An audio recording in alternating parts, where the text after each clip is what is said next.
একদিন আমারও মরণ হবে বন্ধু, আমার আপনার ছেলেরাও ঠিক এমনি ভাবে সাদা মার্কিন কাপড় পরায়া আমাকে আপনাকে কবরে শোয়া দিবে। কিসের জন্য আমি কৃপণতা করে কবরের মধ্যে বিষাক্ত সাপের দংশন খাবো? কিসের জন্য আমি কৃপণতা করে জাহান্নামের আগুনের মধ্যে জ্বলবো? কিসের জন্য আমি কৃপণতা করে আল্লাহ রাব্বুল আলামিনের আযাব আমি সঙ্গে নিয়ে যাব? নিজের হিসাব নিজের মিলাইতে হবে, আপনার হিসাব অন্য আরেকজনে মিলাইয়া দিবে না রে বাবা। আমার মুসল্লি বন্ধুরা, দুনিয়াটা অল্প কিছু দিনের জায়গা, সব কিছু ফেলে আমাকে আপনাকে চলে যেতে হবে। একটু কি চিন্তা করেছি আমার বাবা যখন মারা গেল, এই বাবা তো বাড়ির মালিক ছিল, বাবা তো জমির মালিক ছিল, ফ্যাক্টরির মালিক ছিল, ব্যাংক ব্লিজের মালিক ছিল, কত সুন্দর গাড়িতে বাবা চলতো, কত সুনামের সাথে বাবা চলেছে।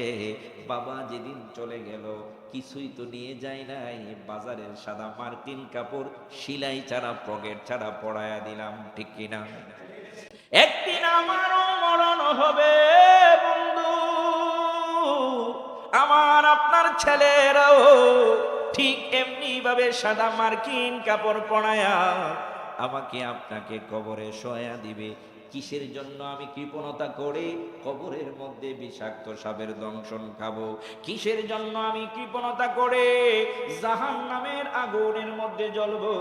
কিসের জন্য আমি কৃপণতা করে আল্লাহ রাব্বুল আলামিনের আযাব আমি সঙ্গে নিয়ে যাব? নিজের হিসাব নিজের মিলাইতে হবে, আপনার হিসাব অন্য আরেকজনে মিলাইয়া দিবে না রে বাবা। এই জন্য যাদেরকে সম্পদের মালিক আল্লাহ বানাইছে, এটা আল্লাহর দয়া, আপনার জন্য বিশাল বড় নিয়ামত। আপনি খাতা কলমটা নিয়ে সম্পদের হিসাব টানবেন, আপনার সম্পদ হিসাব করে শতে 2.5 টাকা, লাখে 2.5 টাকা, বেশি টাকা না রে বাবা। 1 লক্ষ টাকায় আপনি 2.5 টাকা যাকাত দিবেন, আপনার 1 লক্ষ টাকা পবিত্র হয়ে গেল। আপনার 1 লক্ষ টাকার মাঝে আল্লাহ রাব্বুল আলামিন জামিনদার জিম্মাদার হয়ে গেলেন, হয়ে যাবেন। আল্লাহ ওয়াদা দিলেন আপনার জন্য আল্লাহর নাজনি আঁকা করবে। এবার আমি কত টাকার মালিক দুনিয়ার কেউ না জানলেও আল্লাহ তো জানে, কথা কয় না? আমি বড় আশ্চর্য, আমার একজন মুসল্লি মারা গেলেন, ওনার ফ্যামিলি আমার কাছে আসলেন, বললেন হুজুর আমার স্বামী মারা গেছে, আমার 2টা সন্তান, একটা ছেলে একটা মেয়ে। ছেলে মেয়ে বাংলাদেশে নয় বিদেশের মধ্যে বড় বড় পোস্টে চাকরি করে, সরকারি, ওই দেশের সরকারি বড় চাকরি করে, লক্ষ লক্ষ টাকা তাদের বেতন পাই, দেশের মধ্যে আসেও না।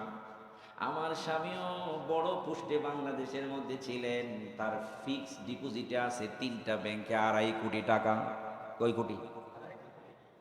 2.5 কোটি টাকা। এখন তো হুজুর আমি বিপদে, টাকা নিয়ে, কিছু মানুষ টাকা নিয়েও বিপদে থাকে। আমার স্বামী মারা গেলেন, এখন আমি টাকা নিয়ে বিপদে। আমি বললাম টাকা বিপদ নয়, টাকা নিয়ামত। খাদিজাতুল কুবরার মতো আপনিও হয়ে যান, সুবহানাল্লাহ।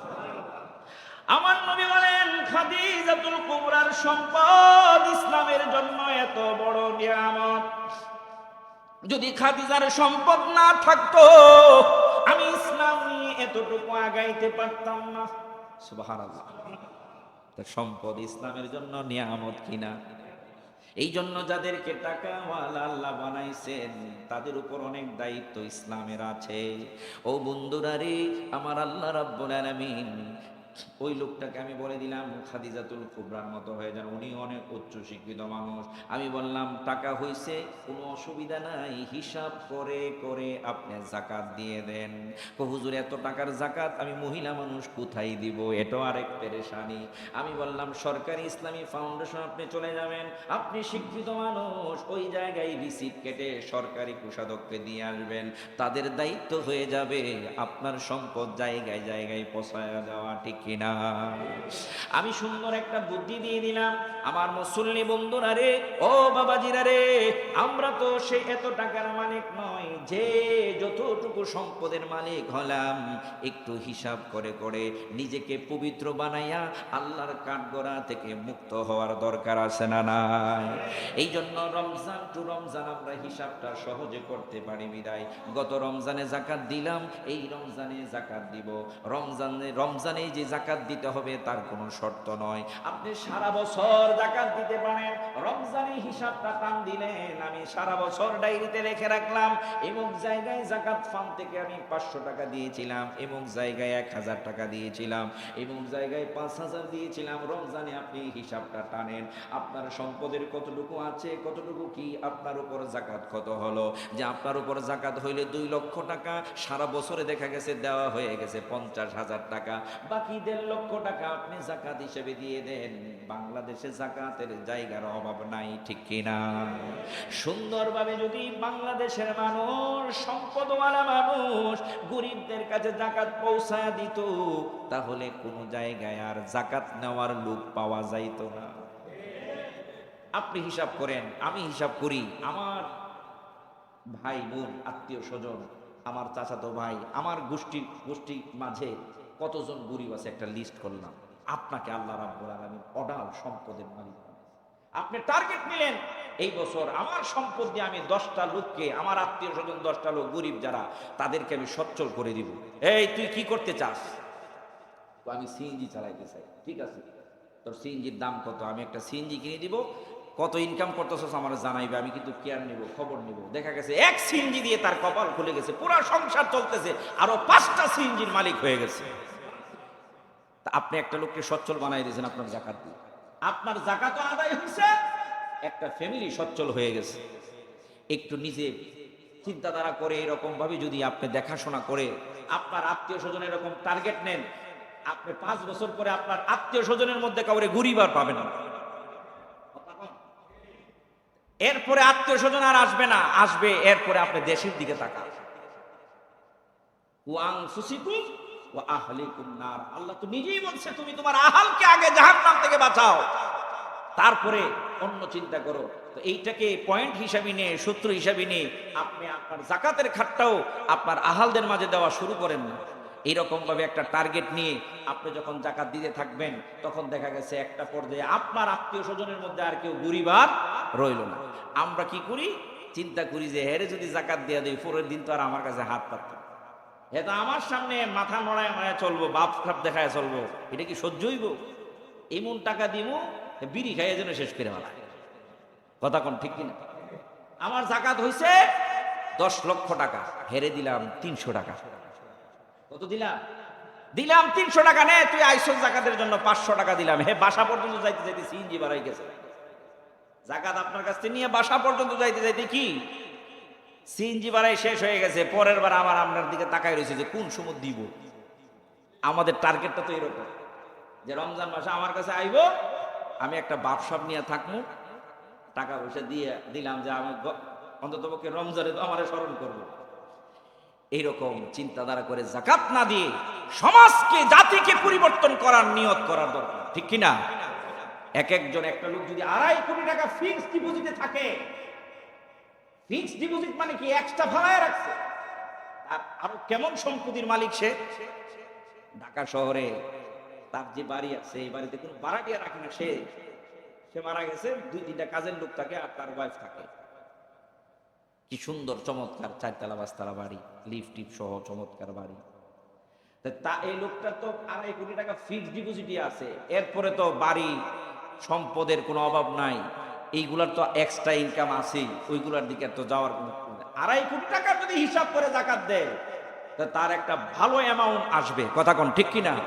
একটা এতিমখানায় যদি বলে যে এতিমখানাটার পুরো দায়িত্ব আমি নিলাম, এই এতিমখানায় যত এতিম ছাত্র লেখাপড়া করবে, পুরা বছরে তাদের খাবার দাবার সবকিছু দিলাম, ওই 2.5 কোটি টাকা দিয়ে সে একটা এতিমখানা চালাইতে পারে।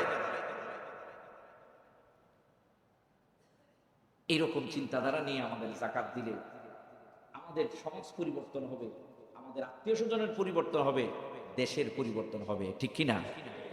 কিন্তু আমরা সম্পদের মালিক হইলে দেশের চিন্তা না করে বাহিরের চিন্তা করি, ঠিক কিনা? বাহিরে এক একজনের কয়েকটা ফ্ল্যাট থাকে, কয়েকটা বাড়ি থাকে, সুইস ব্যাংকে টাকা থাকে, এরপরে দেশ থেকে সুন্দর করে যায়। সম্মানিত উপস্থিতি, আমাদের দেশে আলহামদুলিল্লাহ সচ্ছল ধনী মানুষ আছে যারা জাকাত দেওয়ার উপযুক্ত। তারা যদি সঠিকভাবে জাকাত দেয়, আমাদের সমাজটা পরিবর্তন হবে। আমাদের চিন্তাধারা পরিবর্তন করার দরকার আছে না নাই? যে একটা লোক আমার কাছে হাত পাচ্ছে, আল্লাহ নবী সাল্লাল্লাহু আলাইহি ওয়াসাল্লামের সেই আদর্শকে নিয়ে তার হাতে আমি কুড়ালটা তুলে দেই যে তুমি কাঠ বিক্রি করবে, কুড়াল কিনে দেওয়ার দায়িত্ব আমার। কুড়াল কিনে দেওয়ার দায়িত্ব কি? কুড়াল কিনে দেওয়ার দায়িত্ব আমার। তুমি শ্রম দিয়ে পরিশ্রম করে সামনের বছর আমার কাছে আসবে, তুমি বলবে তোমার অবস্থাটা কেমন। সামনের বছর আসছে ঠিক নবীজির কাছে এই কুড়ালওয়ালা, আপনারা গল্প জানেন, আর জাকাত নেওয়ার জন্য আসে নাই, বলছে ইয়া রাসূলুল্লাহ আমি সচ্ছল, এখন ইচ্ছে করলে আমি জাকাত দিতে পারবো। এই জন্য আমার মুসল্লি বন্ধুরা, জাকাতের কঠিন আযাবের বর্ণনা হাদিস শরীফের মধ্যে আসছে। সম্পদ আল্লাহর দেওয়া নিয়ামত, এই নিয়ামতকে কাজে লাগায়া আমরা যদি জাকাত দেই, আল্লাহ রাব্বুল আলামিন সূরাতুত তাওবার মধ্যে 8টা খাতের কথা বলেছেন। এই 8টা খাতে আমরা জাকাত পরিশোধ করে দেব। আমাদের কাছে ফকির আছে, মিসকিন আছে, এতিম আছে, আমরা তাদেরকে খুঁজে বের করে তাদের কাছে দিব। অসহায় মানুষ আছে, ঋণগ্রস্ত আছে, আমরা তাদেরকে খুঁজে আমরা তাদের কাছে জাকাত পৌঁছে দিব। আল্লাহ রাব্বুল আলামিন যেন আমাদেরকে সেই মন মানসিকতা নিয়ে পুঙ্খানুপুঙ্খভাবে হিসাব করে আল্লাহর রাস্তায় যেন জাকাত দিতে পারি। আল্লাহ আমাদের সেই তৌফিক দান করুক, সকলে বলুন আমিন। 1 নম্বরে জাকাত দিলে, আমি সংক্ষিপ্তভাবে বলছি, আরো অনেকগুলো নিয়ামত আছে। 1 নম্বরে যেই ব্যক্তি জাকাত দিবে ওই ব্যক্তির এবং তার সম্পদের জিম্মাদার হবেন কে? এর চাইতে আর কি প্রয়োজন আছে? 2 নম্বরে যে ব্যক্তি জাকাত দিবে না তার জন্য অনেকগুলান আযাবের বর্ণনা কোরআন এবং হাদিস শরীফের মধ্যে আসছে। কোরআনের একখানা আয়াত আর একখানা হাদিস শরীফ আপনাদের কাছে তুলে ধরেছি যে কত আযাব ওই ব্যক্তির জন্য আল্লাহ রাব্বুল আলামিন রেখে দিয়েছেন। এই জন্য আমাদের বড় সাবধান হতে হবে। আমাদের যাদেরকে আল্লাহ রাব্বুল আলামিন সম্পদের মালিক বানাইছে, আমার কাছে যদি এখন বর্তমান বাজার অনুযায়ী প্রায় 2.5 লক্ষ টাকা 1 বছরের প্রত্যেকদিন আমার কাছে থাকে, এই 2.5 লক্ষ টাকার হিসাব করে আমাকে জাকাত দিতে হবে। আমি আপনি যদি এই টাকার মালিক হয়ে 1 বছর পর্যন্ত আমার কাছে থাকে, তাহলে আমি জাকাত দেনেওয়ালা। আবার সংসারের খরচ টরচ গিয়ে ঋণ টিন সব পরিশোধ করে যদি এই টাকাটা 1টা বছর আমার কাছে থেকে থাকে, তাহলে আমি জাকাত দেনেওয়ালা। 1 নম্বরে আমি দেখবো আমার আত্মীয় স্বজন, আমার কাছের মধ্যে কে আছে অসহায়, গরিব, ঋণগ্রস্ত, আমরা তাদেরকে বেছে বেছে আনবো। এরপরে আমি যাব আমার গোষ্ঠী, এরপরে আমার গ্রাম, এরপরে আমার পুরা মহল্লা, এরপরে আমি দেশের চিন্তা করব। প্রথমে আমি আমার কাছে থেকে চিন্তাধারা করে জাকাতের খাতগুলানের মাঝে আমরা পরিশোধ করার চেষ্টা করব। আরো অনেক কথা ছিল, আমি নোট করে নিয়ে আসছিলাম, সময় আর দিচ্ছে না সামনের দিকে যাওয়ার, এমনিতে আরো 5 মিনিট বেশি হয়ে গেছে। তো রমজান বলে আমি কয়েক মিনিট বাড়ালাম। সম্মানিত উপস্থিতি, তো জাকাত আমাদের উপর আল্লাহ রাব্বুল আলামিনের পক্ষ থেকে একটা নিয়ামত, ঠিক কিনা? কথা কয় না? জাকাত আমাদের উপর আল্লাহর পক্ষ থেকে কি নিয়ামত, এটাকে আমরা গজব যেন না মনে না করি।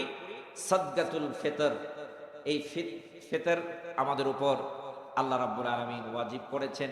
এই সাদাকা, আমার রোজা, গোটা একটা মাস রোজা রাখলাম, রোজার মধ্যে ত্রুটি বিচ্ছুতিগুলো শুদ্ধ করে রোজাকে পরিশুদ্ধ করে দেয় ইসলামী ফাউন্ডেশন জাকাত বিভাগ। গত পরশুদিন বসে সাদকাতুল ফিতরের সর্বনিম্ন 110 টাকা নির্ধারণ করেছে। আপনার ঘরে, এটা নিয়ে ইনশাআল্লাহ সামনের জন্য বিস্তারিত কথা বলবো। আপনার ঘরে যিনি কর্তা, ওনার উপর গোটা ঘরের দায়িত্বে যিনি কর্মচারী হিসেবে, বান্দা হিসেবে আছে, তার দায়িত্বটা আপনার উপরে। আপনি হিসাব করে এই জাকাত, এই সাদকাতুল ফিতর আদায় করবেন। সাদকাতুল ফিতর এটা জাকাত এর খাত নয়, এটা আলাদা খাত। গোটা রমজানের জন্য আল্লাহ রাব্বুল আলামিন আমাদের জন্য একটা নিয়ামত হিসেবে দিয়েছেন।